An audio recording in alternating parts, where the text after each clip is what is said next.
பூலோக கைலாயம் என்று அழைக்கப்படும் திருவொற்றியூர் ஆதிபுரீஸ்வரர் தியாகராஜ சுவாமி வடிவுடையம்மன் கோவிலில் 63 நாயன்மார்களில் ஒருவரான கோட் செங்கட் சோழ நாயனார் சுவாமிக்கு குரு பூஜை வெகுவிமரிசையாக நடைபெற்றது.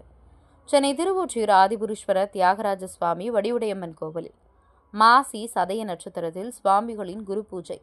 ஆதிபுரீஸ்வரர் சன்னதி அருகில் அமைந்துள்ள சுவாமிக்கு முதலில் எண்ணெய் காப்பு சாற்றப்பட்டது. அதைத் தொடர்ந்து பஞ்சாமிர்தம், தேன், பால், வாசனை திரவியங்கள் மற்றும் இளநீர், திருநீர் ஆகியவரால் அபிஷேகம் செய்யப்பட்டு மலர்களால் சுவாமியை அலங்காரம் செய்யப்பட்டதைத் தொடர்ந்து தூபதீப ஆராதனை நடைபெற்றது. நிகழ்ச்சியில் ஏராளமான சிவனடியார்கள் கலந்து கொண்டனர்.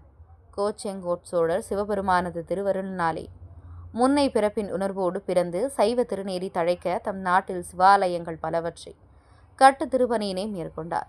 திருவானைக்காவல் தாம் முன்னை பிறப்பில் சிலந்தியாக இருந்து இறைவர் திருவடி மேல் நூலார் பத்தழிந்து அருள் பெற்ற வரலாற்றினை அறிந்தவரால் தான் அங்கு இறைவன் வீற்றிருக்கும் ஞான சார்புடைய வெண்ணாவால் மரத்தினுடனே கூத்தம்பெருமான் வீற்றிருந்தலும் அதனை பெருந்திரளாக அமைத்தார். இவ்வாறாக தல வரலாறு உண்டு. கோச்செங்கட் சோழநாயனர் குலம் அரசர் சுவாமிகள் அவதரித்த நாள் மாசி மாதம். சதய நட்சத்திரத்தில் சுவாமிகள் அவதரித்த தலம் உறையூர். சுவாமிகள் முக்தியடைந்த தலம் உறையூர். இந்நிலையில் பின்னர் இறைவன் திருநடம் இயற்றும் தில்லைப்பதியை அடைந்து பொன்னம்பலத்தை ஆடல் புரியும் பெருமான் திருவடிகளை வணங்கி போற்றி அங்கு தில்லை வாழ்ந்தவனர்களுக்கு திருமாலைகள் கட்டுவித்து பின்னும் பல திருப்பணிகள் செய்து கொண்டிருந்து தில்லையம்பலவானார் திருவடி நீழினை அடைந்தார் என்பது ஐதீகம்.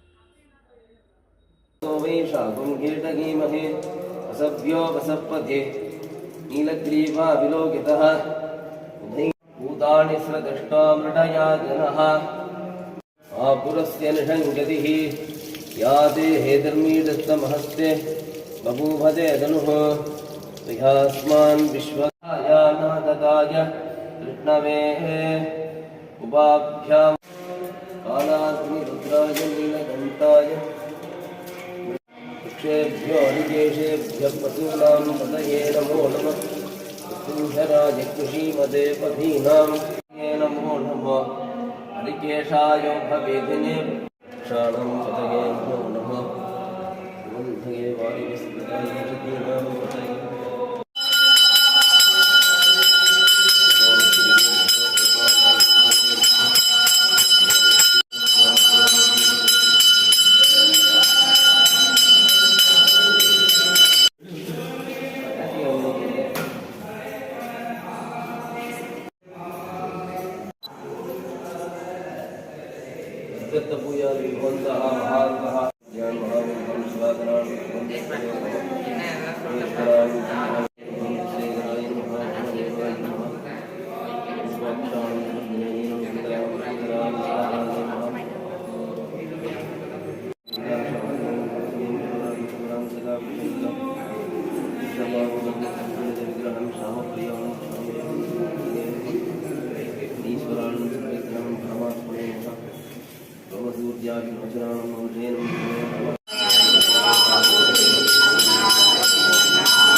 கும்பயானை கை நிலத்தில் மோதி தரையில் உடைப்ப கை புக்க சிலபேதான்